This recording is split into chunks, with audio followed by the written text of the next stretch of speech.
Thousands of miles from the U.S.-Mexico border to the south, another border crisis is unfolding. Throngs of mostly Haitian migrants in the Colombian beach town of Necoclí are causing a major bottleneck awaiting their turn to enter Panama and continue their journey to the U.S. Mayor Jorge Tobon Castro says new arrivals have pushed the town to the brink. Today, we are experiencing another crisis due to the holding up of more than 14,000 migrants that we have in the municipality of Necoclí because more than 1,000 or 1,200 migrants arrive in Necoclí daily, and we can only dispatch 500 on the boats. The majority of the migrants moving through Necoclí are Haitian or Cuban. Others come from African nations like Ghana and Mali.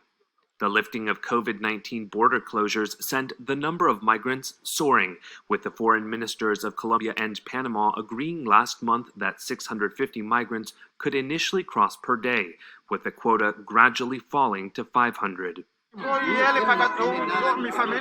But each day, more than double that number arrive, often camping on the beach waiting their turn for boat transport. Many of the migrants told stories of being robbed or otherwise abused during their journey and said the wait was expensive and stressful. Here, life is really hard because everything is going up. Food, paying for accommodation, and I am traveling with 4. It is difficult. I really didn't come here to stay. I want to cross, but it's difficult to buy a ticket. From the coast of Colombia, these migrants hope to cross the Gulf of Urabá toward the jungles of Panama, where smugglers guide groups on foot through one of the most treacherous stretches on the clandestine route to the United States. Mexico were able to stop an MS-13 gang member within minutes of entering the United States illegally. It happened last week, but agents say the 42-year-old from Nicaragua entered illegally into the city of Calexico. A records check revealed he had been previously removed from the United States multiple times and will be processed. Only on ABC 15, a father in Mesa says waiting for justice is taking far too long. Yeah, it's been 7 years since his son was murdered, and the case has yet to go to trial. The Maricopa County attorney is ignoring me and my son. You may remember the name Steve Ronnebeck, an angel dad who worked with then-President Donald Trump to call for more border security. An undocumented immigrant is accused of murdering his son Grant. All new tonight, this dad speaking exclusively to ABC 15 investigator Melissa Blasius. That smile, that kid's smile is amazing. And I miss it every day. 21-year-old Grant Ronnebeck was gunned down at a Mesa Quick Trip in 2015. He was the clerk, shot over a pack of cigarettes. The alleged killer, Apolinar Altamirano. He's an undocumented immigrant from Mexico who had been previously deported. The crime was caught on surveillance video, and the county attorney's office pushed for the death penalty. Did you want the death penalty to begin with? We did. The family did. Dad Steve Ronnebeck traveled the country telling his son's story, pressing for political change and a border wall in an effort to keep criminals out of the country. Do I think maybe it got over politicized? Well, Trump definitely carried it as far as he could. These days, Steve is out of the public eye, and he says his patience is gone. He says current Maricopa County Attorney Alistair Adele won't take his calls. I want Kristen Laris replaced as the lead prosecutor, and we want movement. We want to go to trial. We want this to be over. Since the murder, Maricopa County prosecutors have tried to get a death penalty case to stick. Defense attorneys argued Altamirano could not be executed because he is intellectually disabled. The case was appealed to the state Supreme Court multiple times, even after the defense team offered a compromise that Altamirano would plead guilty in exchange for life in prison without parole. Ronnebeck says that would have guaranteed Altamirano would never return to the streets. I went back to the prosecuting attorney and I begged her. I said, please, take the plea deal. Just take it. Let's get this over with. I was told that my opinion was appreciated, but that the Maricopa County attorneys were going to follow the path that they felt best. Just last month, the Arizona State Supreme Court made its final ruling that Altamirano is ineligible for the death penalty. Ronnebeck says, first, the immigration system failed him. Now, the justice system is failing him as well. Why doesn't a victim have any rights as far as this is concerned. It's time. Give my family justice, give my family peace. We need to close the chapter. I'm investigator Melissa Blasius, ABC 15, Arizona. There have been new developments in this story since we interviewed Steve Ronnebeck this morning. ABC 15 Arizona has just learned MCAO has agreed to drop its quest for the death penalty and move the case to trial. The county attorney's office also says it has worked diligently to keep Mr. Ronnebeck and his attorney informed while striving to seek justice for his loved one. You can watch all of the ABC 15 investigators reporting on abc15.com/investigators and streaming on these devices. So border officials are about to show us some new numbers on border crossings. That's going to happen at any time now today. A new Fox News poll shows a majority are very or extremely. Those two categories make up 66% of people concerned about illegal immigration. The poll, taken after July numbers, showed more than 212,000 apprehensions at our southern border with Mexico, a 20-year high. And it all comes as the Texas Department of Public Safety is warning about the toll it's taking on national security. Texas Republican Congressman Chip Roy in focus now. He and Congressman Ted Cruz met with Border Patrol and local leaders just last week. Congressman, thank you for being in focus. First of all, what do you think we need to know first? Yeah, well, Harris, thanks, first of all, for focusing on this issue. I mean, the country's rightly focused on Afghanistan and the complete debacle that this administration has carried out there. But we shouldn't lose sight of what's happening at our border. It's not just impacting Texas. It's impacting the whole country. We met with Border Patrol. We met with ranchers. We met with families that are impacted. We have ranchers who have their fences getting cut through. We're finding dead bodies all over South Texas, hundreds of migrants dying in the Texas heat. We have ranchers who find migrants who are basically dying in the Texas heat without water, and they have to call 911 to try to help them.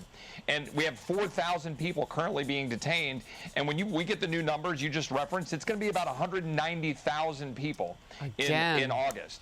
To put this in perspective, we're at 1.4 million people this fiscal year. That's the city of Dallas. And you say, well, some of those are being returned. But guess what? Between those that are released and those that are gotaways, we're about 700,000 to 800,000, which is the entire population of Denver. And the fact of the matter is, the American people need to know this. You think this is a faraway crisis. You think this is something remote in South Texas. Let me tell you, it's in your schools, it's in your communities in the form of fentanyl. 92,000 opioid deaths in the United States. Keep in mind that when we had the crisis of cocaine and crack in the 80s, we were talking 10,000. Now we're talking almost 100,000. We met with a woman, Virginia Krieger, who lost her daughter to fentanyl. Not an overdose, but a poisoning, because she thought she was taking a different pill and she was taking fentanyl. These are the faces. 100,000 Americans, all of these pages, Harris, of dead Americans because our government refuses to secure the border, and we have thousands of people coming in and we don't even know who they are. 7 people on the terrorist watch list. Or not the terrorist watch list, but state sponsors of terror countries. 119 Chinese foreign nationals that we've stopped in McAllen. Our country is endangered, and this is a national crisis, and the administration is nowhere to be found. A lot to take in there. And our production team went on a closer picture, wider picture of you as you held up the faces. The faces. Wow. You know, Representative Roy, one of the shocking things that you're talking about, too, is we don't know who's really coming over the border because we're outnumbered. We're overwhelmed there. Our law enforcement is overburdened. That's absolutely right. And the number of people coming in between the ports of entry are enormous. Senator Cruz and I were at a checkpoint, and we sat in a scanning booth looking at trucks as they come through. And they can only get like 1 out of 10 or 20 of those trucks. 30 minutes after we left that booth, we went down to the river. We saw 33 illegal immigrants that were just sitting on the other side of the river waiting to come across, being led by a cartel leader. We then got an image from one of the Border Patrol agents showing us 29 immigrants in the back of a truck that were caught with one of those scans that Senator Cruz and I had just been looking at. That was all in the matter of a couple of hours while we were sitting in Laredo, because what people don't understand is, while everybody's focused on McAllen with all the family units coming through, lots of individuals are pouring through Laredo, and we don't know who they are or where they're coming from. We have some data, and we know the cartels are making billions of dollars, and they charge more for Yemen, for Iran, for China. And that's what's happening. They're making billions of dollars. And these people are dying in America because our administration refuses to secure the border of the United States. And that is the travesty that people need to know in suburban America, in Atlanta, Chicago, Phoenix, New York, Boston. It's not just South Texas. It's all of America. We will tell them. We'll make sure they know. And that will motivate people then to put pressure on the people around them in those leadership roles who may not be able to multitask, as you give the rest of us American people credit, and thank you for that, Congressman, that we can. We can think about Afghanistan. We can think about the border and the connective tissue right now between them if we don't know who's coming across. That's right. Congressman Chip Roy, thank you very much for your time, expertise, and for telling us what you saw in your recent visit to the border. Thanks, Harris. God bless you. New Zealand spent years trying to deport Mohammed Samsudeen, the attacker who stabbed 7 people on Friday at an Auckland mall. That's according to Deputy Prime Minister Grant Robertson in a news briefing Sunday. At every opportunity, we have been looking for ways to deport this individual. In the very first briefing that the Prime Minister is aware of getting in May 2018, she raised the issue of deportation. Court documents show the 32-year-old Tamil Muslim from Sri Lanka came to New Zealand on a student visa seeking refugee status, which was granted in 2013. Police became aware of Samsudeen in 2016 for advocating violent extremism online. He's been arrested twice for holding a knife and was released from jail earlier this year. During his 3-year jail term, it was discovered his refugee status was obtained illegally. The government moved to cancel his visa, but the deportation was stopped because Samsudeen was in jail. We have to bear in mind we're talking here about a person who had refugee status, and while you are aware that there's a process that went on about revoking that, we still have to go through the processes of the government. Correspondent Christina Coleman reports tonight from Mission, Texas. Before sunrise, Texas state troopers hit the water, scanning the Rio Grande River for migrants and drugs amid the ongoing border crisis. When you have drugs coming across the river, these are large drugs. These are hundreds of pounds of marijuana. We've seen cocaine, we've seen methamphetamine, we've seen fentanyl come across the river by these smugglers. They're also seeing more counterintelligence as cartels and human smugglers use their own technology to evade law enforcement. They'll launch drones to do counter surveillance and actively guide groups across, using the drones to scout out locations for different law enforcement agencies and Border Patrol units. Normally what they do is they cross them over here. State troopers are taking to the sky to help. In addition to the drug trafficking and human smuggling, COVID is adding to this crisis in the Rio Grande Valley. And this is an aerial view of the tents where COVID-positive migrants are being held. Again, we are dealing with a pandemic right now. A record number of migrants are still crossing the border each month. More than 212,000 were apprehended at the southwest border in July, and new numbers for August are expected any day now. DPS Lieutenant Chris Oliveras has this message for President Biden. You got to come down. You have to visit with the men and women that are on the front lines day in and day out, risking their lives to secure the border. Also, U.S. Customs and Border Protection just released new details about some migrants with extensive criminal histories who were arrested here in the Rio Grande Valley. They include 2 registered sex offenders, a Guatemalan national wanted out of Georgia for sexual assault of a minor, and 2 gang members. Brett? Christina Coleman along the border. Christina, thanks. We began at the border where rescue operations continue. The Jacumba Mountains and Ocotillo being 2 major hotspots. That's where Border Patrol agents say just this past weekend, a woman was left behind by smugglers because they say she couldn't keep up. News 11's Wiley Jahari leads off our coverage.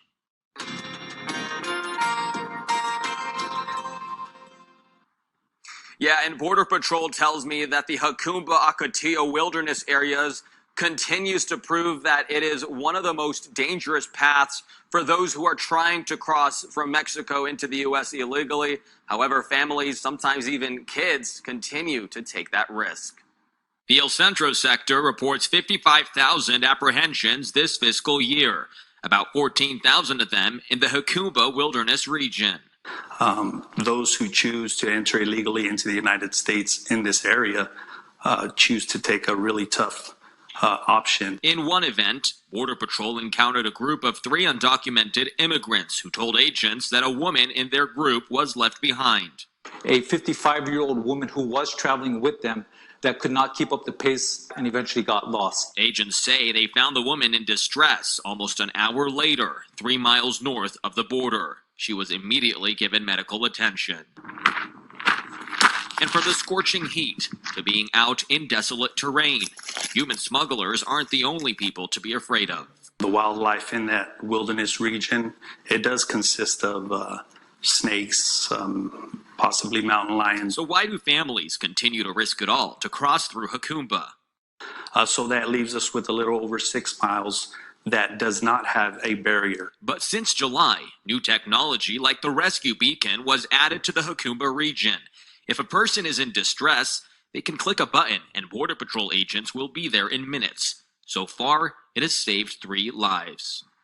And Border Patrol agents tell me that the situation is still the same as it was a few months ago. Apprehensions are still on the rise. But with the help of technology like the rescue beacon that you just saw, agents say that they are able to not only save lives, but respond to a situation quicker. I'm Wiley Jahari, reporting from Hacumba. Colorado leaders are pushing for a pathway to citizenship for dreamers, essential workers, and farmers. 36 Colorado politicians submitted a letter to President Biden and Congress today. As you can probably read from my shirt, I am undocumented. In fact, I actually bought this shirt in 2011. What I didn't know then is that I should have been afraid of how long I would have to wear this shirt. That's a decade of living in limbo. Advocates for an easier pathway to citizenship say for many people, it's a stressful and long process to receive citizenship. Colorado State Senator Julie Gonzalez says this would be historic for both Congress and immigrants. Thank you.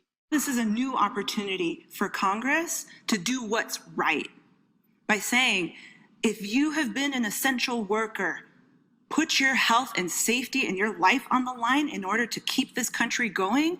Let's give you that dignity and respect by giving you a full path to citizenship. Other Coloradans that support the bill include State Representatives Leslie Herod and Stephen Woodrow. Colorado leaders are pushing for a pathway to citizenship for dreamers, essential workers, and farmers. 36 Colorado politicians submitted a letter to President Biden and Congress today. As you can probably read from my shirt, I am undocumented. In fact, I actually bought this shirt in 2011. What I didn't know then is that I should have been afraid of how long I would have to wear this shirt. That's a decade of living in limbo. Advocates for an easier pathway to citizenship say for many people, it's a stressful and long process to receive citizenship. Colorado State Senator Julie Gonzalez says this would be historic for both Congress and immigrants. Thank you. This is a new opportunity for Congress to do what's right by saying, if you have been an essential worker, put your health and safety and your life on the line in order to keep this country going. Let's give you that dignity and respect by giving you a full path to citizenship. Other Coloradans that support the bill include State Representatives Leslie Herod and Stephen Woodrow.